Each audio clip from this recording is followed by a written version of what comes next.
any criminal in London. He is a remarkable man, is young John Clay. His grandfather was a royal duke, and he himself has been to Eton and Oxford. His brain is as cunning as his fingers, and though we meet signs of him at every turn, we never know where to find the man himself. He'll crack a crib in Scotland one week, and be raising money to build an orphanage in Cornwall the next. I have been on his track for years, and I have never set eyes on him yet. I hope that I may have the pleasure of introducing you tonight. I have had one or two little turns also with Mr. John Clay, and I agree with you that he is at the head of his profession. It is past 10, however, and quite time that we started. If you two will take the first hansom, Watson and I will follow in the second. Sherlock Holmes was not very communicative during the long drive, and lay back in the cab humming the tunes which he had heard in the afternoon.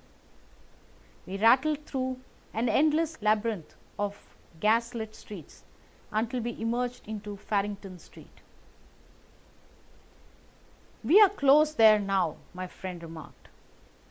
"This fellow Merryweather is a bank director, and personally interested in the matter. I thought it as well to have Jones with us also. He is not a bad fellow, though an absolute imbecile in his profession. He has one positive virtue. He is as brave as a bulldog and as tenacious as a lobster if he gets his claws upon anyone. Here we are, and they are waiting for us." We had reached the same crowded thoroughfare in which we had found ourselves in the morning. Our cabs were dismissed, and following the guidance of Mr. Merryweather, we passed down a narrow passage and through a side door which he opened for us. Within there was a small corridor which ended in a very massive iron gate. This also was opened and led down a flight of winding stone steps which terminated at another formidable gate.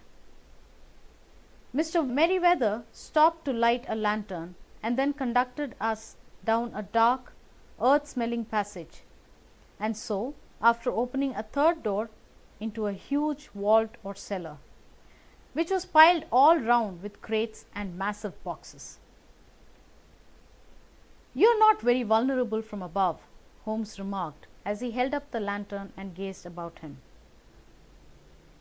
"Nor from below," said Mr. Merryweather, striking his stick upon the flags which lined the floor.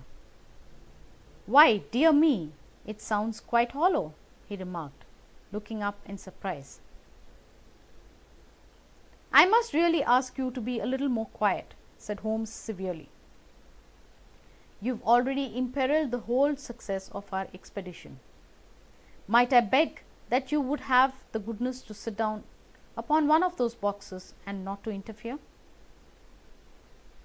The solemn Mr. Merryweather perched himself upon a crate, with a very injured expression upon his face, while Holmes fell upon his knees upon the floor and, with a lantern and a magnifying lens, began to examine minutely the cracks between the stones.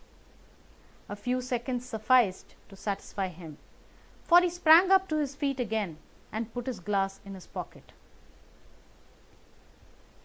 "We have at least an hour before us," he remarked, "for they can hardly take any steps until the good pawnbroker is safely in bed. Then they will not lose a moment, for the sooner they do their work, the longer time they will have for their escape. We are at present, Doctor, as no doubt you have divined, in the cellar of the City branch of one of the principal London banks. Mr. Merryweather is the chairman of directors, and he will explain to you that there are reasons why the more daring criminals of London should take a considerable interest in this cellar at present." "It is our French gold," whispered the director.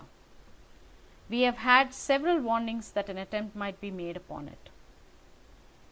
"Your French gold?"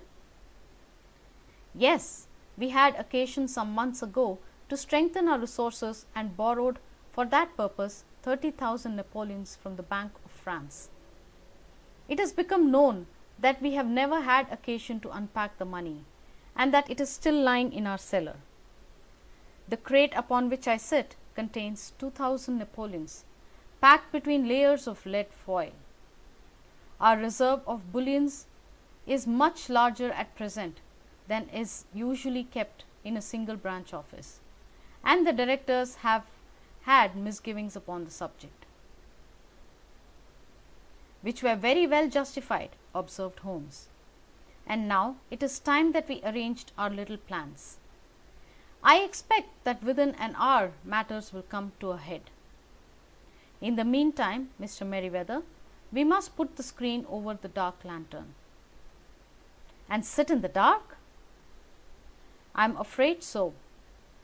I had brought a pack of cards in my pocket, and I thought that, as we were parti carré, you might have your rubber after all. But I see that the enemy's preparations have gone so far that we cannot risk the presence of a light. And first of all, we must choose our positions. These are daring men, and though we shall take them at a disadvantage, they may do us some harm unless we are careful. I shall stand behind this crate, and you do conceal yourselves behind those. Then, when I flash a light upon them, close in swiftly. If they fire, Watson, have no compunction about shooting them down. I placed my revolver, cocked, upon the top of the wooden case behind which I was crouched. Holmes shot the slide across the front of his lantern and left us in pitch darkness. Such an absolute darkness as I have never before experienced. The smell of hot metal remained to assure us that the light was still there, ready to flash out at a moment's notice. To me, with my nerves worked up to a pitch of expectancy, there was something depressing and subduing in the sudden gloom and in the cold, dank air of the vault.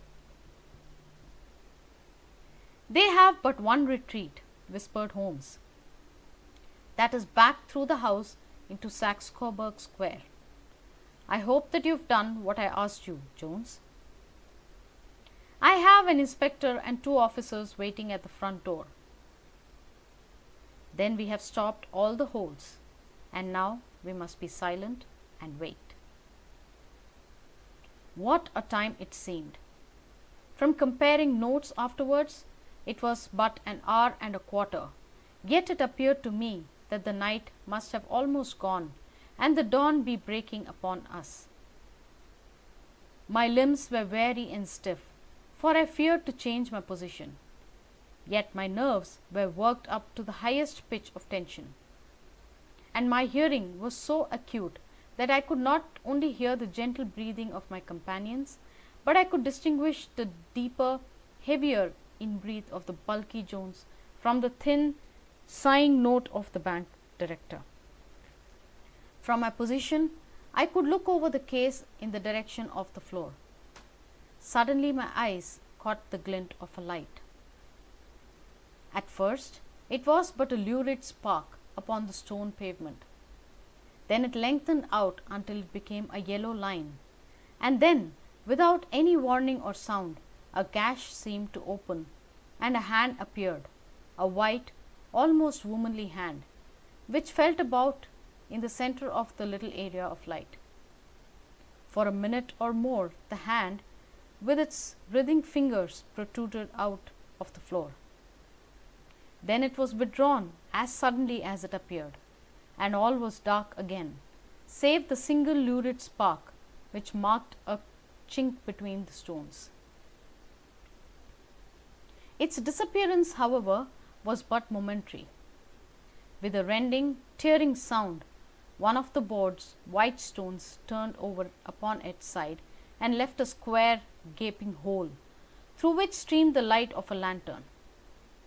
Over the edge there peeped a clean-cut, boyish face, which looked keenly about it, and then, with a hand on either side of the aperture, drew itself shoulder high and waist